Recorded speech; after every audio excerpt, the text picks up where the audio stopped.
Bienvenidos a La Silla Vacía, soy Daniel Pacheco, editor general. Un saludo a toda la gente que nos ve por Canal 1 en televisión y a los que nos siguen por el YouTube de La Silla Vacía. Hoy tenemos otra entrevista con uno de los miembros del Centro Democrático, Paloma Valencia. Estamos entrevistando a los que tienen un mecanismo de depuración. Ellos van a una encuesta a finales de noviembre para definir a uno de los 5 candidatos. Hoy estamos desde la redacción. Paloma Valencia es precandidata del Centro Democrático. Hemos tenido Centro Democrático mucho esta semana en La Silla Vacía. Es senadora de la República y aspira a ser la elegida de este grupo de 5 personas del Centro Democrático que va a hacer una encuesta a finales de noviembre. ¿Qué más, Paloma? Daniel, gracias por la invitación. Felices de estar aquí en La Silla, que es un gran medio que respetamos y queremos mucho. Gracias. Creo que hay algo en el aire, hay algo en el aire. De pronto es cemento, son partículas que están flotando por ahí. Le voy a poner, ya que usted lo pone así, le voy a poner lo que me dijo su copartidaria esta misma semana, a ver si empezamos como a trazar diferencias de carácter y de pensamiento entre los candidatos del Centro Democrático. Sí, no me diga jamás que el Estado aniquiló la Unión Patriótica. La Unión Patriótica la aniquiló. Es muy difícil conversar con personas con cemento en el cerebro, de verdad. Pero tampoco Sí, me tiene que decir eso, podemos estar de acuerdo. No. Sin que No. me diga Es que ese es el problema de cuando usted le capturan las fuentes de la historia y las vuelve en memoria. La Unión Patriótica tuvo una tragedia porque le mataron mucha de su militancia y gente que no tenía nada que ver. Gente del ejército metida ahí, gente del DAS metida ahí, gente Okay, del si querés, Estado cambiemos metida el ahí. tema que no tenés ni idea, entonces no sabes discutir. A ver, yo no me siento víctima de nada en este caso, pero ¿usted cree que terminamos en lo de la UP como de pasada, pero creo que se está relitigando como la historia de Colombia y no sé si usted tiene una visión similar a la de ella de que esto no fue un exterminio en donde hubo una participación estatal como han establecido pues cortes internacionales? Yo creo que es innegable, el exterminio de la UP es una cosa terrible para nuestra historia y es innegable que algunas personas dentro de las fuerzas del Estado participaron, pero yo sí no podría estar de acuerdo, Daniel, con decir el Estado mandó a matar a la UP. No, hubo fuerzas dentro del Estado que contribuyeron en esa masacre, como contribuyeron en masacres tremendas también al lado del paramilitarismo, pero también, aquí hay que decir, también hubo otros sectores que participaron de la masacre de la UP. No fue solamente, digamos, el Estado. Aquí participaron fuerzas de izquierda también. Las FARC participaron, Rodríguez Gacha, participó el narcotráfico. Y también hay que decir, no solo exterminaron la UP, también asesinaron muchísimos líderes del Partido Conservador, del Partido Liberal, fuerzas políticas. La violencia en Colombia no ha sido ensañada contra un sector político, ha sido ensañada contra todos los colombianos, sin distingo. ¿Y usted cree que la forma en la que lo de la UP se ha caracterizado por estas instancias internacionales, por las investigaciones de comisiones de la verdad aquí en Colombia, está sentando como una distorsión de la realidad? Porque creo que ese es el fondo del argumento, más allá como de los adjetivos y todo eso, ese es el fondo importante y sustancial de ese argumento. Yo creo que lo de la UP tiene tanto de ancho como de largo. Claro que hubo sectores vinculados a las fuerzas del Estado que participaron, pero no exclusivamente. Y creo que ahí ha habido una omisión que también hace parte de mucha de la literatura que uno puede encontrar sobre la época, donde las propias FARC mandaron a matar muchos miembros de la UP.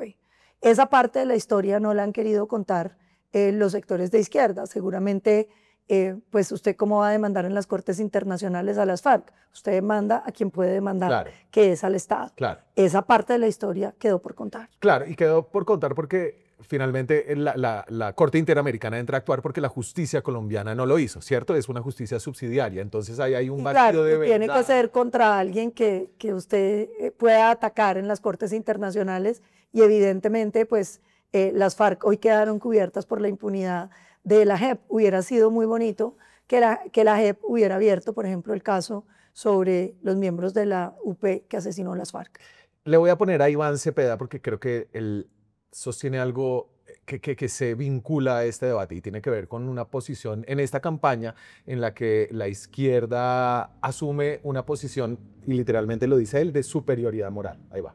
Somos superiores moralmente a los victimarios.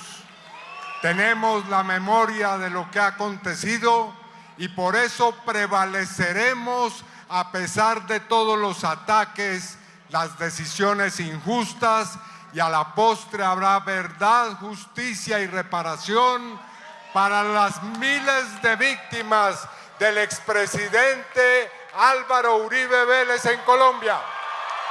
Ahí va, ¿no? Y creo que Debería poner también ahí para que la gente la vea, la foto de Iván Cepeda Basado, de Iván Márquez y de Iván Santrich, que acaban de ser declarados no solo por la policía, sino por la fiscalía como los responsables del homicidio de Miguel Uribe. Claro, ambos, bueno, Iván, valdría la pena que muerto, miremos pero... esa foto, Daniel, porque es que usted puede no poder alegar la legitimidad de abrazarse con Iván Márquez y con Santrich, pero yo sí creo que hay un tema que es fundamental, la moralidad de Iván Cepeda, que se abrazaba con personas que han cometido semejantes crímenes que cometieron Santrich y Iván Márquez, y después los ayudó a tejer la teoría del entrampamiento, los ayudó a que se fueran. Gracias, gracias. Porque es que mire el abrazo. Entonces, mire, ellos aquí... ¿Qué superioridad moral ahí? No. Ahí lo que hay es una falla de moralidad profunda. Yo no tengo fotos con ningún criminal. Bueno, en ese momento ellos eran sus colegas del Congreso. Pero Daniel, usted sabe lo que ellos hicieron. Él también lo sabía. Y sin embargo se abrazaba con ellos. Yo no me abrazo con ningún paramilitar ni con ningún guerrillero. Le dirían, creo que ellos y que este es lo que se está litigando realmente de fondo, es que al usted estar abrazada a Álvaro Uribe, está abrazada a una persona que está ligada a esa historia de violencia. No es verdad, porque es que el presidente Uribe lo acaban de declarar un inocente. Y además acuérdese que es que ellos lo que están diciendo es que el presidente Uribe, ni siquiera sabemos muy bien qué es lo que están diciendo, tenía vínculos con el paramilitarismo, pero es que él no se está abrazando con alguien con vínculos con la guerrilla, se está abrazando con los autores intelectuales de genocidios en Colombia, que no solamente... ¿Cuáles? Pues los que cometió las FARC. ¿Quiere que hagamos una lista de los genocidios de las FARC?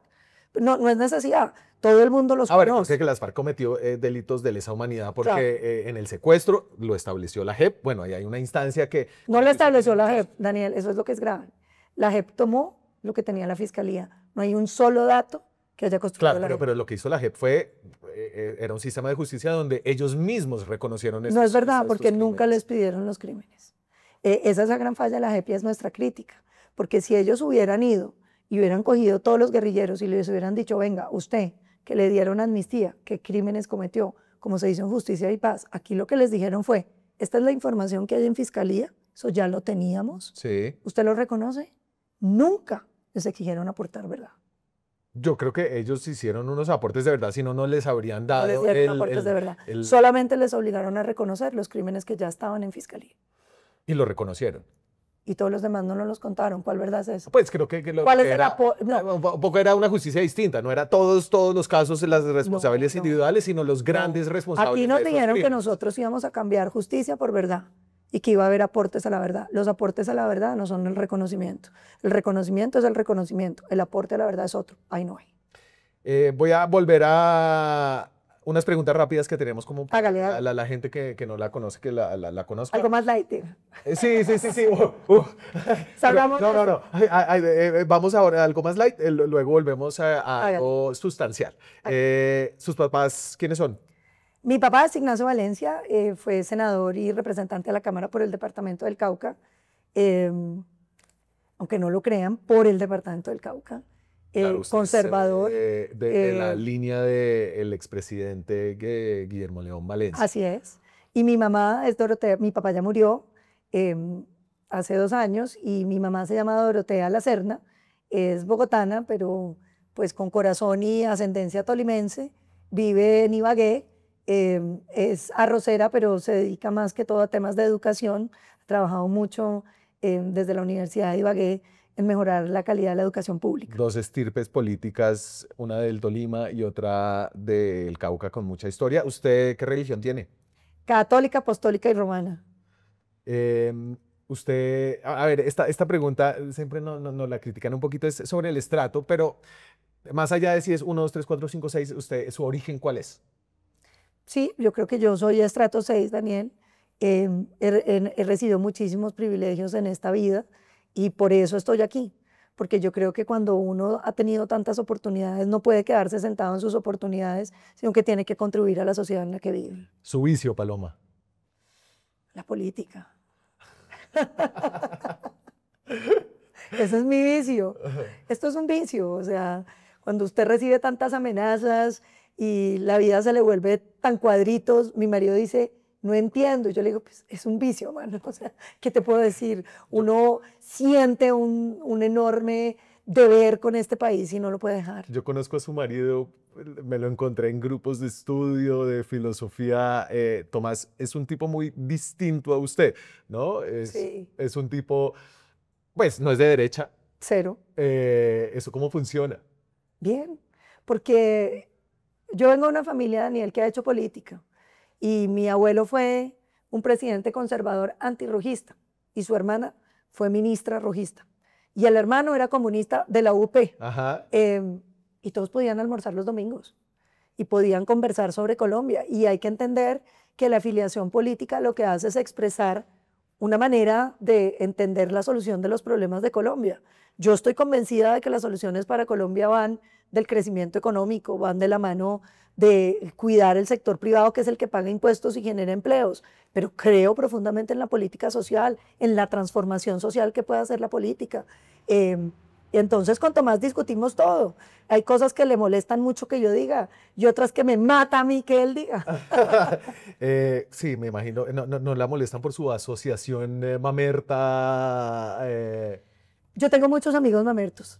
Tal vez la gente no lo crea, pero tengo muchos de mis mejores amigos que votaron por Petro. Y eso nunca me ha impedido ser amiga de ellos, ni ellos les ha impedido ser amigo mío. ¿Alguna vez ha consumido alguna droga? No. Yo soy súper aburrida, no tomo ni trago.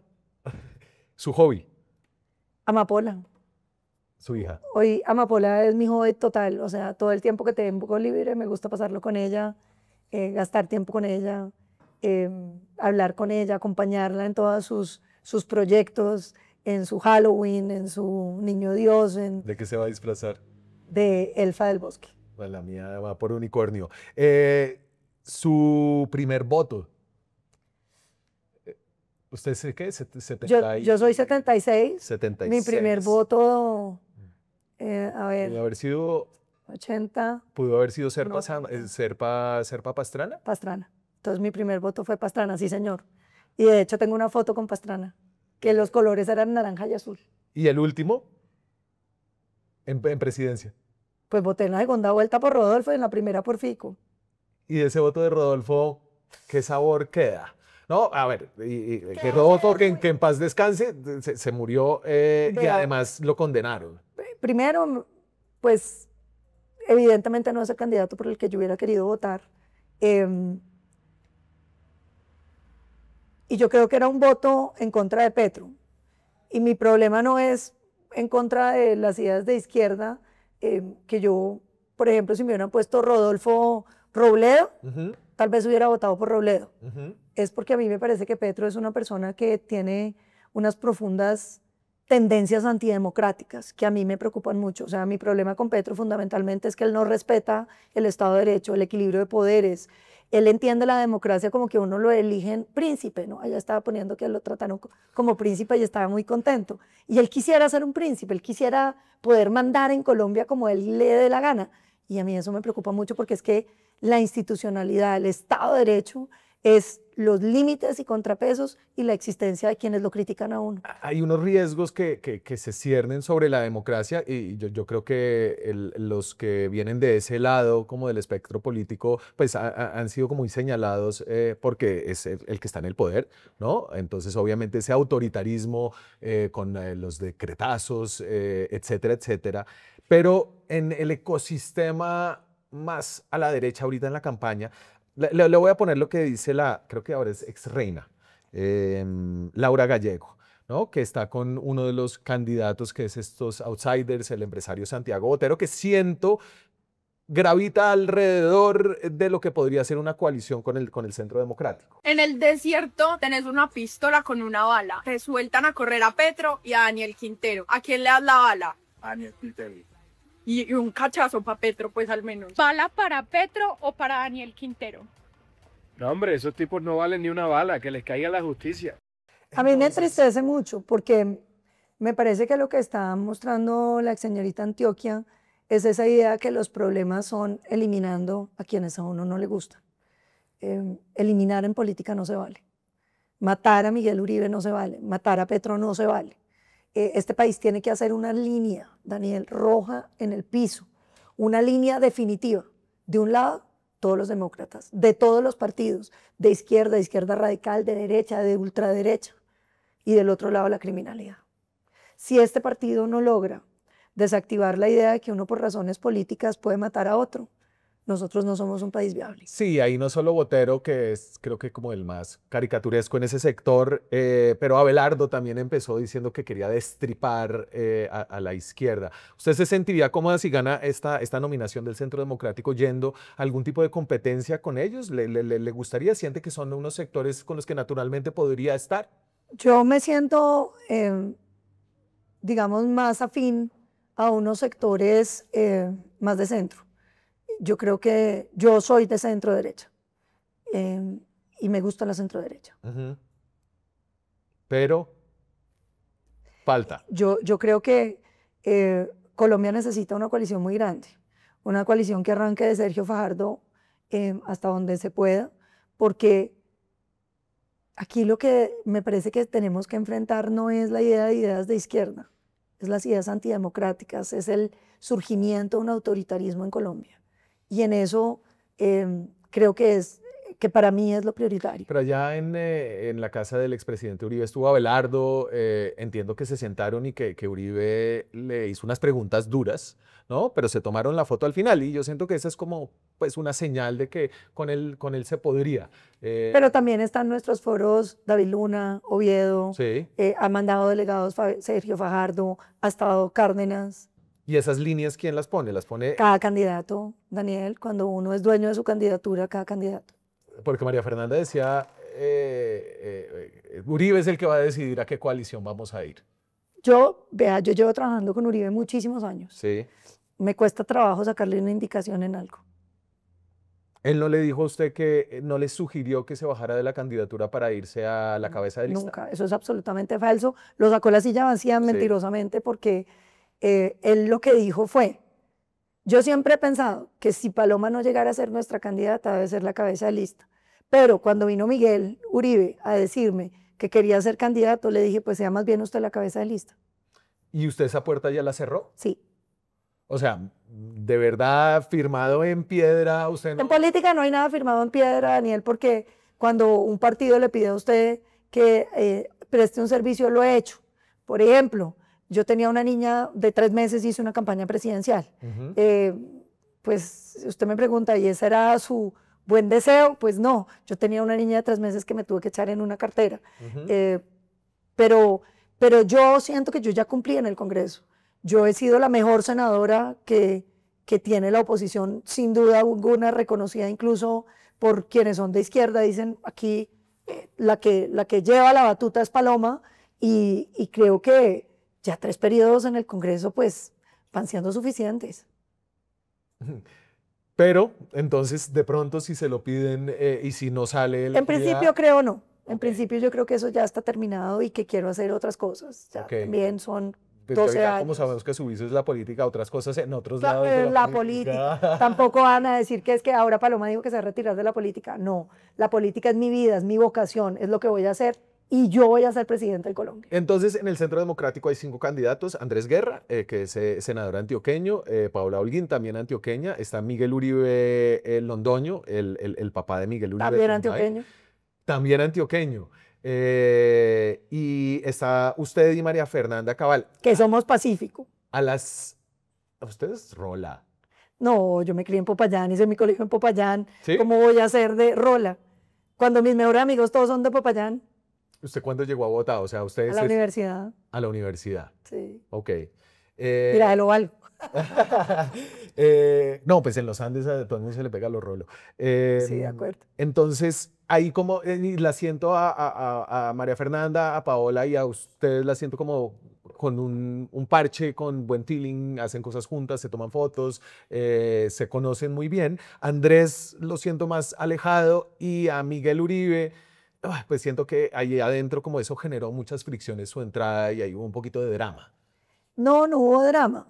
El drama fue el asesinato de Miguel. Digamos que eso sí, No, eso fue una tragedia. pues bueno, pues eso, imagínese lo que es para un partido, usted estar en una competencia y de pronto uno de sus compañeros lo matan. Sí. Primero estuvo pues agonizando en una clínica y eso obligó al partido a tomar una serie de decisiones. Confiando en Dios, lo que se dijo fue, si Miguel se levanta y puede ser candidato, todos vamos a renunciar para que él asuma la candidatura.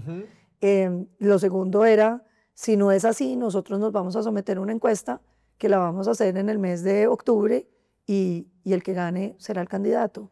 Decidimos ser pragmáticos y suspender un poco todas las cosas porque aquí había que tomar decisiones en torno a la gravedad de lo que acaba de pasar. Sí, yo creo que estuvieron, y lo entiendo, este es un partido donde bueno, la cosa religiosa es importante y creo que allá dentro del Centro Democrático mucha gente estuvo Yo esperando era un de milagro, las que ¿no? creía que Miguel se iba a levantar. Sí, yo estaba convencida que se iba a levantar. Me encontré el otro día con el doctor Ginás y le dije, era muy loco uno estar pensando eso. Sí. Y me dijo, yo también lo pensaba. Entonces, ¿Qué? éramos varios los del parche, Sí, desafortunadamente no sucedió. infortunadamente. Iba bien, iba bien. Fue que le cayeron unos hongos y unas bacterias que complicaron la escena, que es natural en una situación como esa, pero Miguel luchó su vida hasta el final.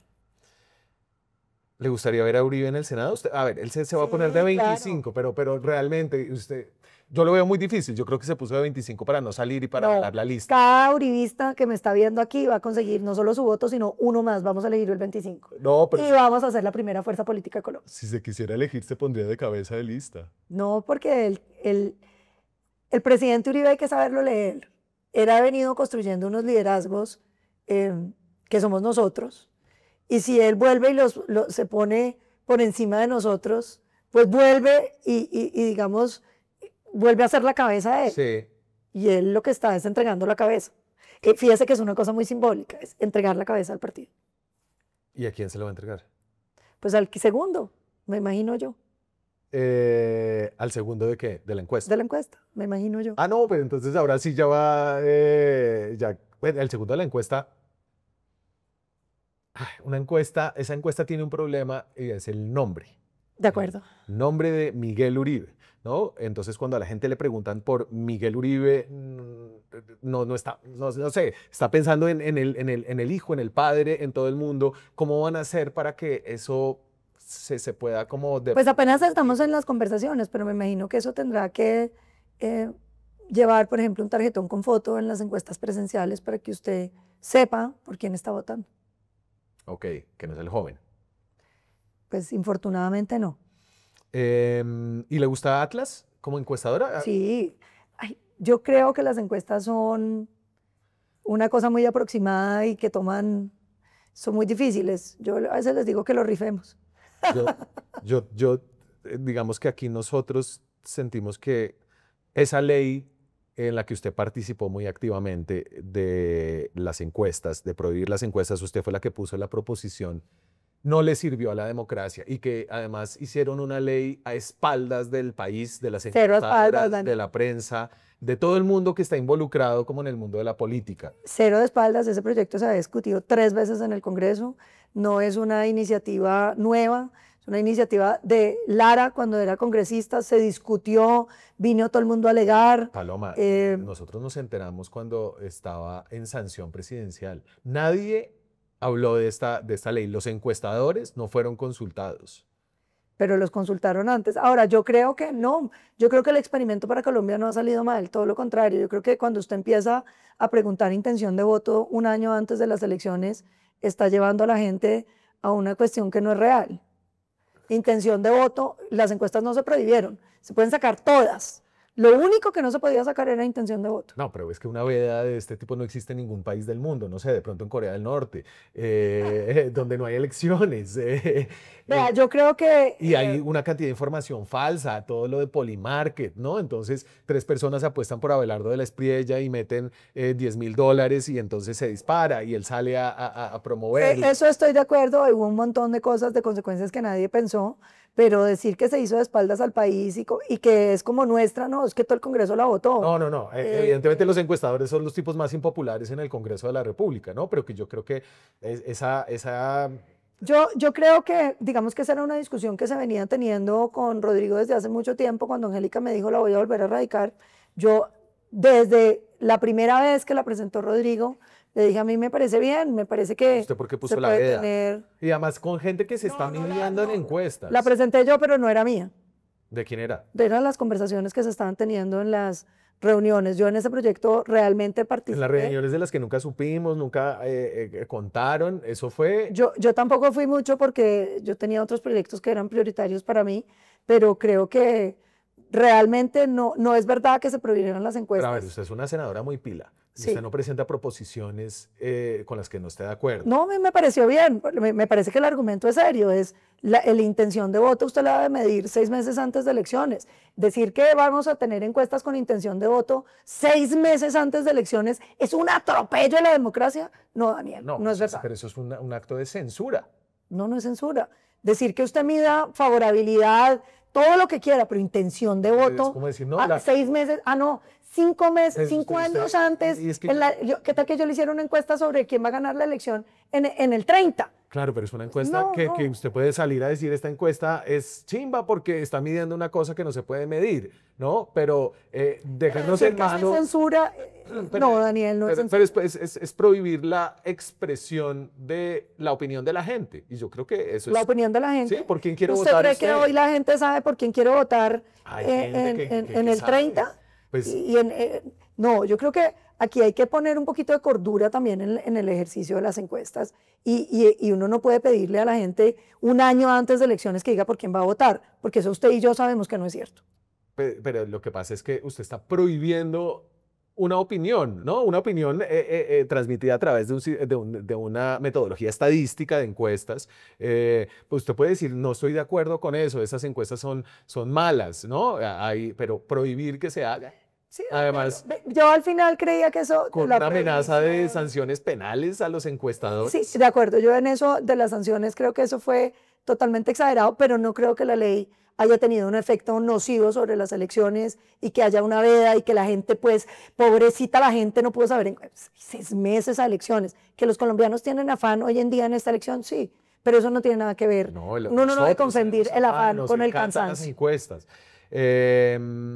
Le quiero preguntar, entonces usted hablaba un poco sobre cómo Álvaro Uribe se pone en el 25 para abrir el camino a nuevos liderazgos. Le lo voy a preguntar por el experimento que hizo el Pacto Histórico en estas elecciones del domingo 26 de octubre. Y ahí el presidente Petro hizo una cosa incluso más radical, y es que soltó el bolígrafo, que no lo ha soltado ni César Gaviria, ni Álvaro Uribe, ni Dilian Toro, y además... se lo puso en las manos a la gente y sacó una votación importante. Yo no creo que eso sea cierto. Colombia no tiene bolígrafo porque tiene listas abiertas. Entonces, cuando usted tiene listas abiertas, pues da... Ustedes van con una cerrada. Ya voy a la lista cerrada. Usted tiene listas abiertas, decir que el presidente Gaviria tiene bolígrafo, pues no sé, pues es muy distinto votar por el 3. En la cabeza de lista. Es muy distinto votar por el 3 que por el 7. La cabeza de lista tiene unas ventajas, pero no son, pues digamos, sobre todo en el uribismo, porque la gente siempre sabe que el presidente Uribe da de 1, ¿no? Entonces, digamos, ventajas, pues sí, tuvo Miguel Uribe diciendo Uribe número 1, pues sí, claro que eso le da a usted una ventaja, pero que eso sea un bolígrafo, pues no. Las listas cerradas. Entonces dicen, hagamos listas cerradas con unas preconsultas. ¿Cuál es el problema que tiene la lista abierta, Daniel? El problema de la lista abierta es que los votos no son de opinión, sino de estructuras. Entonces, cuando usted está votando por una estructura, da lo mismo digamos que yo veo los resultados del pacto histórico y a mí sí me gustaría saber qué estructuras políticas pusieron votos. Y eso lo podemos hacer muy fácil, cruzando las votaciones de Congreso con los resultados. Y yo me pregunto, esos mismos candidatos en una lista abierta en la elección de marzo, ¿podrían poner esos mismos votos? Mi respuesta es no. Afortunadamente su respuesta va a tener una comprobación cuando... No, porque va a ser cerrada. Claro, pero ahí se va a ver. Si esos votos los ponían unas estructuras que van a participar en marzo, entonces se le va a... Se les va a crecer. Ahora, ¿quién vota en una consulta? ¿El colombiano de a pie? Le garantizo que la gran mayoría de colombianos ni siquiera sabía que había una consulta. O sea, ¿usted qué mensaje político recibe luego de esa consulta? Bueno, que el petrismo está bien amarrado a unas estructuras políticas clientelares. Ajá. Ese mensaje recibo. ¿Y que cómo le va a ir en el 26? No tengo ni idea, porque es que las consultas de octubre no tienen nada que ver con las elecciones de marzo. En las elecciones de marzo la gente se moviliza. Claro, están las estructuras políticas, pero también se moviliza la opinión pública. Le voy a preguntar por un factor internacional que se nos va a meter en la campaña, ya está metido. Yo no sé qué tanto influyó en esa votación del pacto histórico lo de Trump, la lista Clinton del Petro. Este es el senador Lindsey Graham, que es un senador de Carolina del Norte, creo, o del sur, un estado muy republicano, uno de los halcones en política exterior de Estados Unidos, y dice esto acerca de las posibles operaciones que va a lanzar Estados Unidos en Colombia. Creo que el presidente Trump ha decidido que Maduro, el líder de Venezuela, es un narcotraficante, que es hora de que se vaya, que Venezuela y Colombia han sido lugares seguros para narcoterroristas durante demasiado tiempo. El presidente Trump me dijo ayer que cuando regrese de Asia, planea informar sobre posibles operaciones militares futuras contra Venezuela y Colombia. Operaciones sobre Venezuela y Colombia. Y yo aquí, esto lo discutí con su copartidaria, y siento que el Centro Democrático es un partido que tiene una postura nacionalista, ¿no? Que es de una derecha que reivindica los valores como patrióticos, la soberanía, y aquí lo siento como en una posición un poco ambigua cuando hay un gobierno en Estados Unidos que se está pasando por encima de la soberanía colombiana. Bueno, primero dividamos Venezuela de Colombia. Yo creo que las circunstancias son bien distintas. Venezuela tiene un dictador. Usted coincide conmigo, como todos los colombianos, y creo que nadie tiene dudas de eso, de que Maduro se robó las elecciones. Coincido. Que la oposición ha hecho hasta lo imposible por una transición democrática, y que lo que termina pasando, o lo que pareciera pasando, es que un dictador se instala en un país, se roba las elecciones, pone presa a la oposición y no pasa nada. A mí me parece bien que alguien venga a ayudar a la oposición venezolana. Se lo digo francamente. Sí me parece que alguien tiene que ayudar a que un dictador no se perpetúe, que no tengamos una nueva Cuba en Latinoamérica. Sí, asumiendo los riesgos que eso implica, ¿no? Lo de Irak, Afganistán, o sea, a los gringos no les ha salido eso bien. Yo no creo en operativos de eso. Yo creo que uno puede ir y recogerlo, puede simplemente forzar, como lo están haciendo la amenaza militar, para que Maduro negocie y se vaya. Okay. Creo que eso va por buen camino. Y ahora la segunda parte. Colombia. ¿Qué es lo grave de lo que está pasando, Daniel? Que nosotros perdimos la confianza de nuestro aliado estratégico más importante en la lucha del narcotráfico. Cuando usted recibe esos mensajes del presidente Trump, lo que usted entiende es que la confianza con Petro es nula. ¿Qué pasa? Que los resultados efectivamente de la lucha antidrogas en Colombia han sido desastrosos. El presidente Petro se eligió diciéndole a los colombianos: la lucha antidrogas es un gran fracaso, aquí no hay que hacer nada, esto no tiene nada que ver, esa lucha se perdió, vamos a hablar de legalización. Muchas veces en esta discusión les dijimos: no es verdad que Colombia tenga facultades de legalizar, no es verdad. Supóngase que Colombia legaliza mañana, ¿a quién le va a vender? Si está prohibido en todas partes. Las decisiones de legalización solamente ocurren en una conversación internacional que yo la veo hoy muy lejana. Segundo, el problema de soberanía colombiana. Usted me diría: pero dejar que Estados Unidos intervenga en la lucha antinarcóticos es perder soberanía. Yo creo que perdemos más soberanía con los narcos. Cuando usted tiene narcos, guerrilleros y de otros tipos controlando territorios, con los colombianos viviendo por fuera del Estado de Derecho, siendo reclutados sus niños, asesinados los líderes sociales, usted tiene un problema. Claro, pero es que ahí hay un falso dilema, ¿no? Porque realmente no es como o nos aguantamos a los narcos o que Estados Unidos venga a solucionarlo. Nosotros tenemos unas fuerzas armadas. Pero nosotros, digamos que yo sí creo en esto, Daniel, que uno no debe ser ingenuo. Nosotros le hemos logrado ganar a los narcos por la ayuda de los Estados Claro, Unidos. una ayuda que hemos aceptado tiene que ser en unos términos consensuada. consensuados. O sea, pero entonces para usted este tipo como de ideas que están saliendo de Estados Unidos y de unos sectores republicanos con los que su partido además tiene unos vínculos y una amistad declarada. Y con los demócratas también. Digamos que la relación con los Estados Unidos que mantuvo el gobierno del presidente Uribe como el gobierno del presidente Duque fueron relaciones de los dos partidos. Sí. ¿Por qué? Porque entendemos que Estados Unidos es nuestro primer socio comercial y nuestro mayor aliado en la lucha contra las drogas. Colombia no puede dar esa lucha sola. Ahora, el presidente Petro lo que tiene es que replantear. Tiene que replantear. O sea, usted no puede decir que usted está dando una lucha contra las drogas y dejar que los cultivos ilícitos crezcan y suspender la erradicación. Pero Petro fue elegido y usted lo puso muy bien. Petro fue elegido diciéndole a la gente, yo voy a cambiar esto. Y eso es lo que está haciendo. Y los resultados son malos, según las mediciones de la ONU, con las que Petro tiene una pelea, no quiero entrar ahí. Pero el problema, Daniel, esa es una decisión soberana. No. ¿Y usted está de acuerdo con que los Estados Unidos vengan a sobreponerse a esa decisión que el pueblo colombiano al elegir a Petro tomó? No, yo creo que los colombianos le creyeron a Petro en la paz, ¿cierto? Pero cuando usted ve que ha crecido el homicidio 8%, ha crecido el secuestro duplicado, está creciendo la extorsión en más de 57%, el terrorismo, que ya no lo veíamos hace mucho tiempo. Sí. Los colombianos no quieren que Petro siga fortaleciendo los grupos ilegales. Entonces, es lo para entender, ¿usted está de acuerdo con que Estados Unidos haga unas intervenciones unilaterales en territorio colombiano? No estoy de acuerdo con intervenciones unilaterales, pero sí creo que Petro tiene que aceptar las intervenciones de los Estados Unidos. Esas intervenciones que está haciendo Estados Unidos, que creo que no está claro si han sido ya en territorio colombiano, hay varias en el Pacífico, muchas en el Caribe, han matado gente que manejaba lanchas transportando drogas, ¿no? Esos son como unos contrabandistas. ¿Usted cree que el contrabando debería ser castigado con la pena capital? Vea, yo creo que el tema de las drogas en Colombia es muy complejo y las decisiones de los Estados Unidos en este momento están siendo también muy complejas.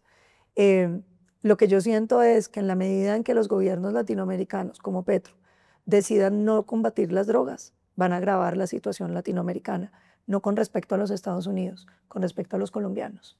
Porque hoy, cuando usted va a Soledad Atlántico, la gente está extorsionada por 7 grupos ilegales. Cuando usted va al Cauca, la gente tiene miedo de salir de su casa. Cuando usted va al Huila, les están esculcando los celulares. Entonces esto no es un problema con los Estados Unidos. Yo creo que uno tiene que saber usar la relación con los Estados Unidos en beneficio del Estado de Derecho y la libertad de los colombianos. Y creo que el llamado del presidente Petro es que lo entienda. No es verdad que dejar que los cultivos ilícitos en Colombia perjudique simplemente a los Estados Unidos. Perjudica a los colombianos. Y el presidente Petro tiene un deber con los colombianos. Y eso yo lo entiendo, pero lo que está haciendo Estados Unidos sí nos pone ante un dilema moral, ¿no? Es en la guerra contra las drogas, vamos a aceptar que se utilice la fuerza letal para matar a personas que están llevando drogas a Estados Unidos. ¿Usted está de acuerdo con...? Vea, yo la verdad no me he puesto en la tarea de mirar qué son objetivos legítimos en VIH, con respecto a quién transporta Creo que los drogas. expertos legales, al menos en los artículos que yo he leído de Estados Unidos, son bastante escépticos y creen que es una acción ilegal. Yo creo que eso está en el límite. Yo creo que eso está en el límite. Pero yo lo que creo es que para usted tener incidencia en esas decisiones, usted tiene que cooperar con los Estados Unidos. ¿Sí? Pienso que el presidente Petro, si le preocupa que estén dando de bajas a los de las lanchas, tiene una opción. ¿Usted se acuerda cómo trataba el presidente Trump a Iván Duque? No es sé. un buen tipo, pero no ha hecho nada por nosotros. Lo repitió ahorita cuando estaba hablando de Petro. Entonces yo ahí siento que no sé cómo van a hacer, porque cuando Duque estaba, que tenía una posición creo que muy alineada con los gringos en ese momento, e igual lo irrespetaban, lo por debajeaban.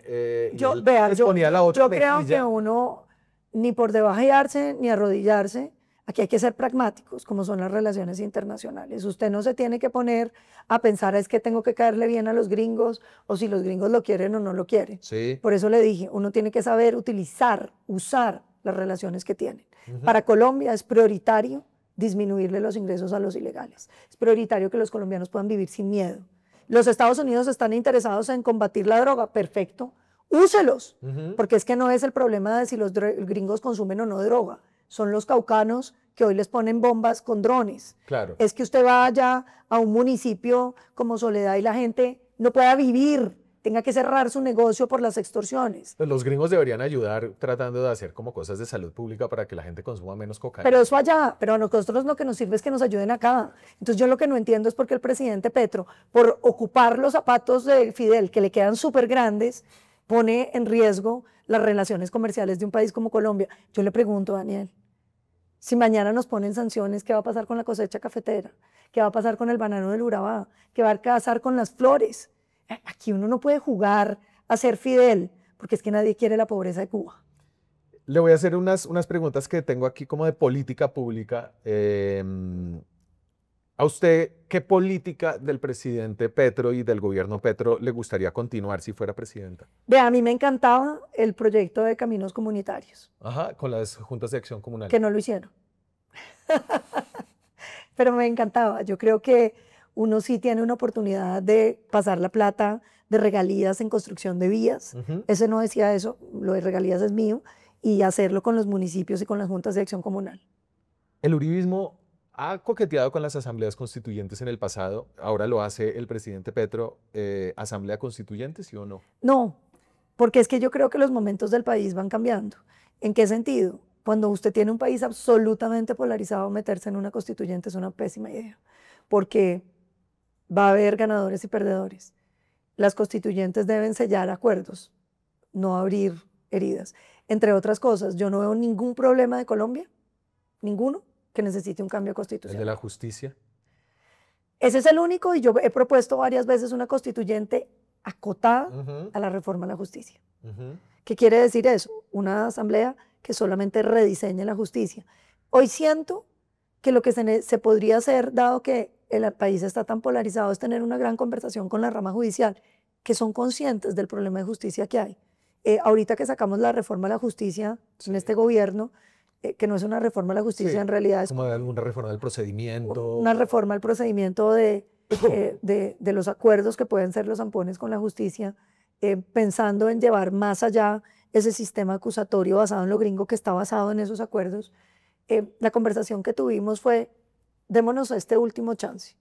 Si esto tampoco funciona, sentémonos y construyamos con la justicia una gran reforma que le permita a Colombia tener una justicia capaz de solucionar los problemas que tenemos. ¿Usted votó por Carlos Camargo? Voté por Carlos Camargo.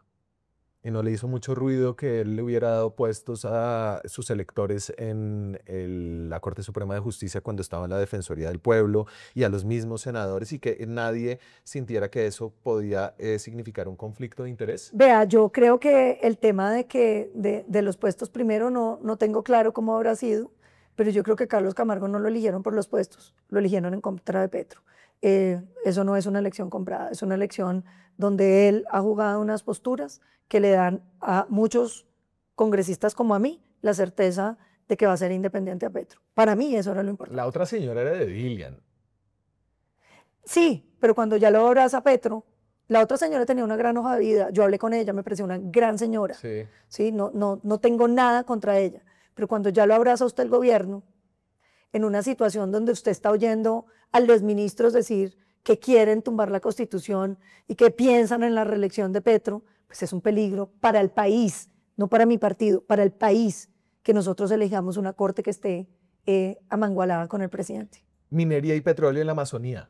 No. ¿Hay que recortar el gasto público? Mire, y déjeme, hago un paréntesis en eso. Yo creo que nosotros tenemos que ordenar el territorio. Hay sitios que nosotros tenemos que cuidar, como el Amazonas. Ser dueños de un tercio de la Amazonía es un privilegio superior en la humanidad, pero hay que cuidarlo. Hay que ordenar el territorio. Vamos a sacar mucho, fracking, todo, en donde se puede.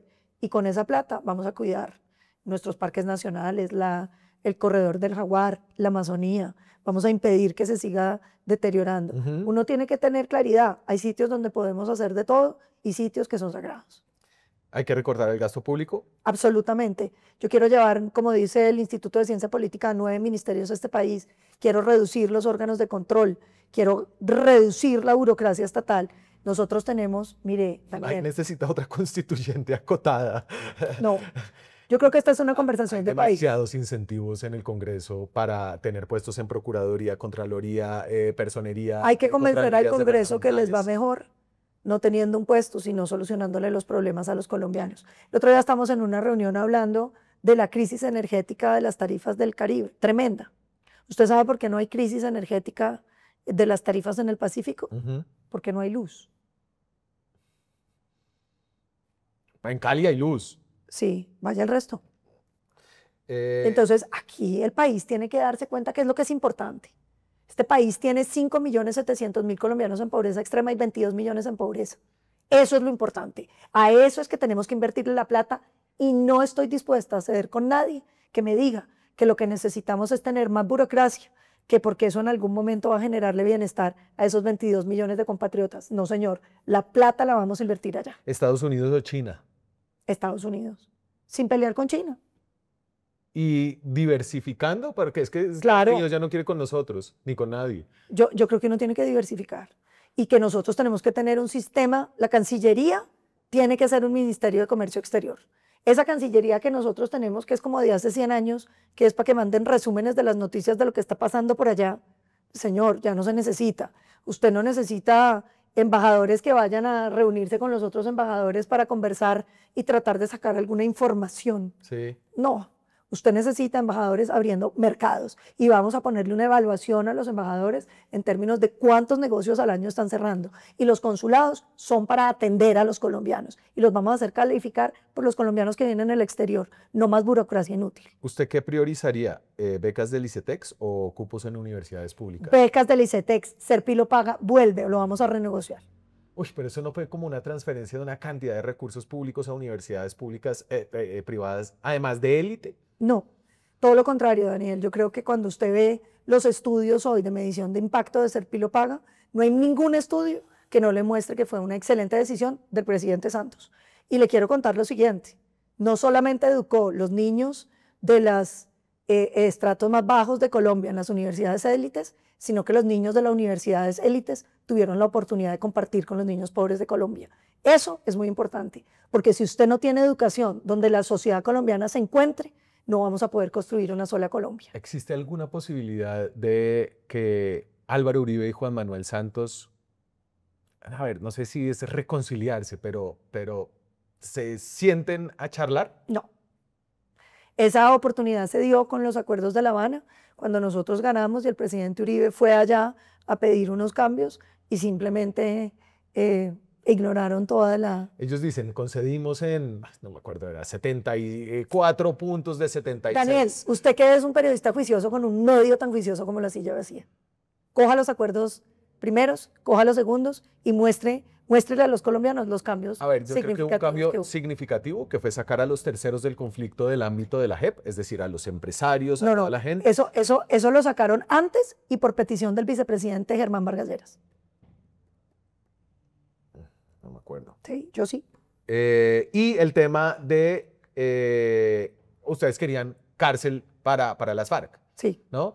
Que entiendo que... Nosotros pedimos 5 cosas. Era desbaratar el acuerdo. No, eso no es desbaratar el acuerdo. Pues porque los señores se estaban sometiendo. Nosotros fuimos hasta colonias agrícolas para las FARC. Pero usted no puede decir que después de 21.000 secuestros, usted tiene que ir a pintar una escuelita pagado por nosotros. Eso es asqueroso. Hay una vaina... O sea, yo me siento acá y hablamos y usted es una política de centro derecha y concede cosas al petrismo, concede algunas cosas al santismo y luego la veo en plaza pública y hay algo que le quiero preguntar aquí. Esto es de su lanzamiento. De su lanzamiento. Ese se llama el discurso huracanado, muy criticado. Mi marido me mata, no ponga eso porque esta noche me regaña. No. Esto fue en plaza pública. Ahí va. Se le devuelven a los colombianos la certidumbre de que ser colombiano que soy siempre una voz de orgullo, porque los colombianos no nos rendimos, porque los colombianos no caemos. Y entonces aquí que es como el espíritu de Guillermo León Valencia que la invade. Vea, lo que pasa con el discurso huracanado es que usted lo ve en redes y es muy distinto a cuando usted lo ve en persona. Sí. Ese es un género político que ha ido cambiando porque ya no hay reuniones de plaza pública. Pero cuando usted oye personalmente un discurso huracanado, es un género, digamos, de discurso que transmite una emoción que no transmite ninguna otra cosa. Cuando usted lo pone en redes, pues se ve espantoso, porque ahí no transmite nada. ¿Y usted cree que se lo cobran distinto por ser mujer? Ah, pero obvio. Donde algún colombiano hombre tuviera la posibilidad de echarse esos discursos, Petro tuviera mi oratoria, se sentiría Gaitán. Bueno, pero Petro habla bien, ¿o no? Sí, pero no tiene... Él echa unas retahílas que la gente le va cogiendo, pero digamos, esos discursos huracanados en plaza pública transmiten una cosa que nada parecido puede generar. Usted logró que el presidente Petro, pues... Ahora me van a regañar por ese discurso, Daniel. Ay, pero no, pero Cuando si la rega... No, Tomás, es toda mía. Este trino, por este trino, Gustavo Petro fue ordenado a retractarse. Es bochornoso que los presidentes no pidan que los ejércitos no provoquen crímenes contra la humanidad. Como usted, Paloma, fue cómplice del asesinato de 6.402 jóvenes asesinados por armas oficiales. No lo siente. Y usted estaba ahí dando una declaración acerca del tema de Trump. Y Petro se tiene que retractar porque dice que usted es cómplice de los falsos positivos y usted le pidió a una corte que la defendiera. Exacto. Ser cómplice es ser partícipe. Es una conducta penal. Es decir, con eso yo debería estar en la cárcel. Yo quiero contarle que en el gobierno del presidente Uribe yo me estaba graduando de la universidad, era profesora de los Andes, no trabajé en ninguno de los dos gobiernos del presidente Uribe. Es más, el gobierno del presidente Uribe me parece a mí que fue muy serio en responder contra los falsos positivos. Fueron más de 70 altos mandos que salieron, se llevaron los procesos a la justicia ordinaria, se condenaron a muchos de los responsables. Y cabe decir, fue la JEP los que les dio libertad, los que votaron por el Acuerdo de La Habana. Porque allá valía el reconocimiento, usted iba a decir, sí, yo cogí los muchachitos de Soacha, fui y los maté, y entonces, maravilloso, queda libre. Claro, pero entonces, y eso se hizo a cambio de que todos esos soldados oficiales, suboficiales, dijeran que era lo que habían hecho y los reconocieran frente a sus estaban condenados, Daniel. Había algunos que estaban condenados. La gran mayoría estaban condenados. La gran mayoría. Muchos más. No, sí, pero la gran mayoría de los que... Ahora, ahí viene toda la injusticia de la JEP. Usted es un soldado y yo le digo, tengo 40 falsos positivos contra usted. Sí. Confiéselos y queda libre. O no los confiese, consígase un abogado y venga, defiéndase. Y si pierde, lo mete 20 años a la cárcel. Usted, si fuera soldado, ¿qué haría? ¿Confesarlos? Exacto.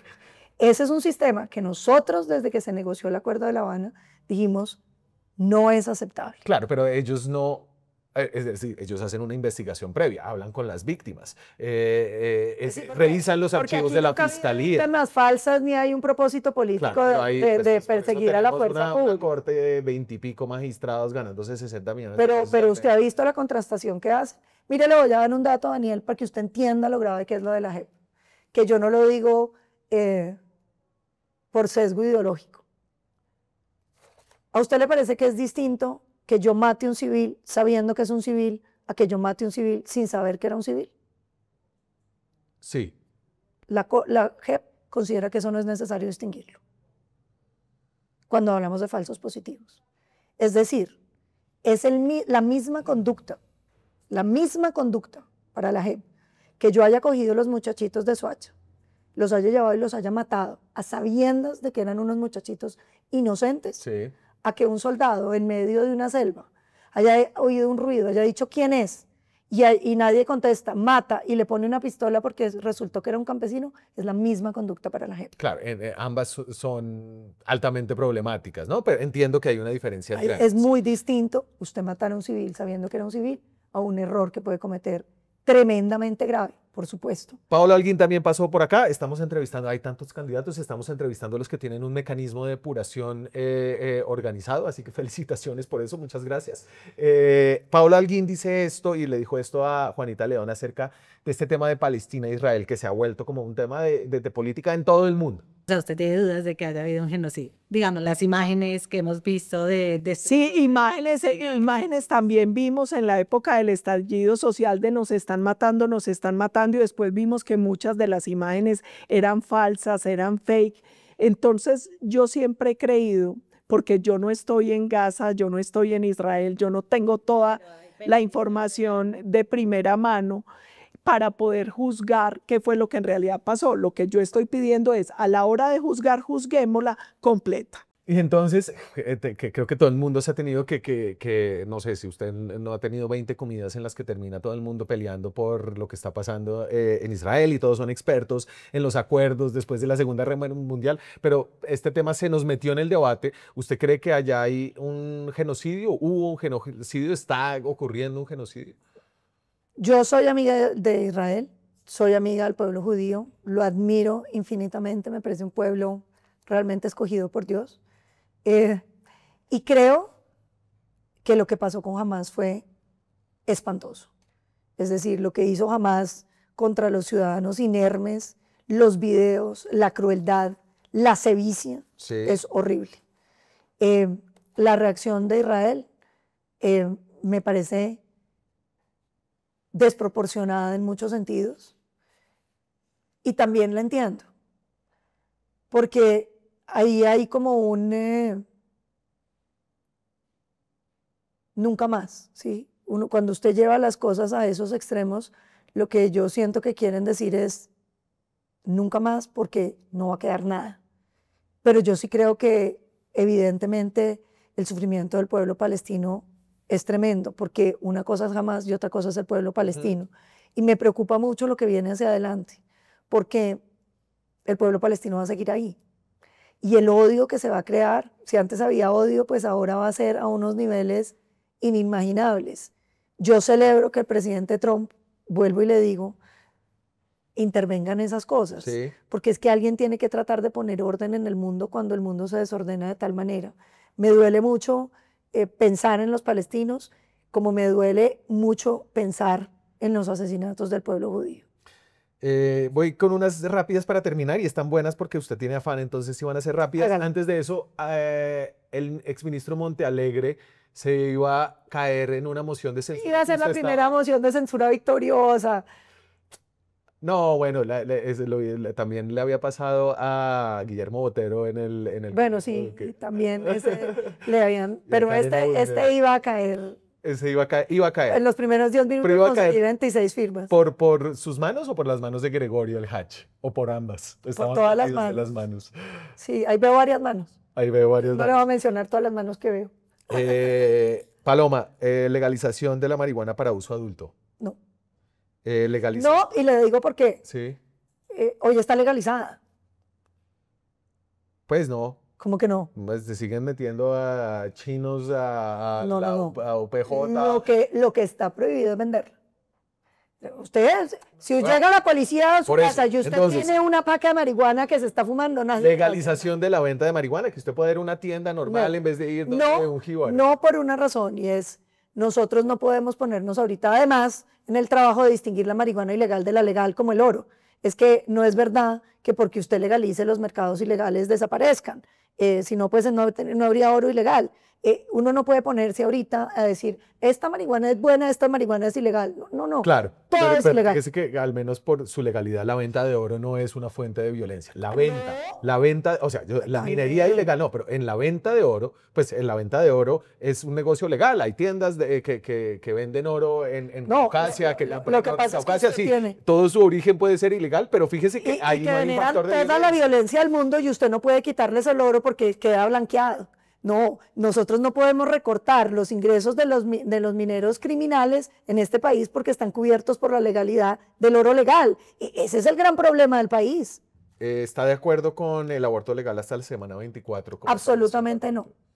A mí me parece que un bebé de 24 semanas es una persona que puede sobrevivir en una incubadora. ¿A usted le gustaría cambiar eso? Esa es una posición, entiendo, una posición personal, pero también le gustaría cambiar eso. Yo lo que pasa es que tengo una posición en esto muy clara. Si Amapola quedara embarazada y me dice voy a abortar, yo le diría no abortes, cuidamos ese bebé. No le recomendaría a nadie que aborte. Pero si usted me pregunta, ¿usted metería a una mujer que hizo un aborto a la cárcel? A mí me cuesta mucho trabajo decirle que eso sí. es lo que había antes. Me cuesta mucho trabajo decirle que sí. Ahora, también creo que el país no puede convencerse de que eso es un derecho. Yo he dicho una cosa que suena muy dura, pero es verdad. Dele al feto los mismos derechos de los seres sintientes, ¿o no? Pero entonces tiene que ver con las 24 semanas. O, es decir, si se rebajara, yo que sé, a 16, yo cuando no respeto es los viable. causales de la Corte Constitucional y creo que los abortos no pueden hacerse más allá de los 3 primeros meses, porque es que ya viene el desarrollo del sistema nervioso central, Daniel. Es cruel, esa es una decisión muy difícil para una mujer. Usted no la puede simplemente llamar derecho, porque eso no es un derecho. ¿Eutanasia? Yo estoy de acuerdo con la eutanasia respetando la libre decisión de las personas, lo que implica que si un médico no quiere hacerle una eutanasia, nadie lo puede obligar. Una institución creada por la Iglesia Católica no hace eutanasias, el paciente tiene que respetarlo. ¿Matrimonio gay? Sí, claro, pues ya está. ¿Adopción gay? Tengo dudas sobre la adopción gay, Daniel, que yo creo que tienen que ver con muchas cosas, pero yo creo que la primera opción siempre debe ser papá y mamá. Me preocupa sobre todo la ausencia de la mamá. ¿Hay que tener hijos? Yo tengo esta conversación con Amapola que dice que ella no quiere tener hijos. Yo sí quisiera tener un nieto. De acuerdo, listo. Así que pensando si... No. Hay demasiadas ninas alrededor. No, creo que hay una idea cada vez más difundida de que uno le está haciendo un bien al mundo y a la humanidad al no tener hijos. ¿Usted a esa idea qué cree? No, yo no creo que uno le haga un bien al mundo. Yo no creo que uno tenga que no tener hijos para que el mundo sea mejor. Yo creo que, claro, no tenga 14, ¿sí? No tenga 7. Pero si usted tiene 1 o 2 hijos, yo creo que además la tecnología ha ido evolucionando para que la productividad agraria, la productividad de la comida, de la energía cada vez sea mayor. Es decir, no es que necesitemos expansión territorial para mantener una población mucho más allá. Ahora tampoco creo que es que uno tenga que crecer la población y que lo que necesitamos es la expansión del género humano a los límites. No, ya, yo creo que esto es un tema de mantener población. Tampoco me está sobrando nadie en el planeta, ni creo en las políticas de que alguien sobre. Paloma Valencia es una de las precandidatas del Centro Democrático. Son 5, van a hacer una encuesta a final de noviembre para escoger quién va a ser el candidato de... Y les pido que me apoyen. De ese partido. Muchas gracias por pasar por acá. Gracias, Daniela. Muchas gracias a ustedes por ver estos videos, por suscribirse al canal, por activar la campanita. Todo el apoyo que recibimos de ustedes en YouTube es muy importante para la sostenibilidad del proyecto de periodismo independiente de La Silla Vacía. Muchas gracias por vernos. Nos vemos esta semana. Vienen las elecciones de 2026 y el panorama político todavía no está claro. En el canal de YouTube de La Silla Vacía le explicamos a profundidad y sin sesgos las movidas de poder que serán claves para tomar decisiones el próximo año. Suscríbase a nuestro canal, active la campanita y haga parte de una comunidad que apoya el periodismo independiente.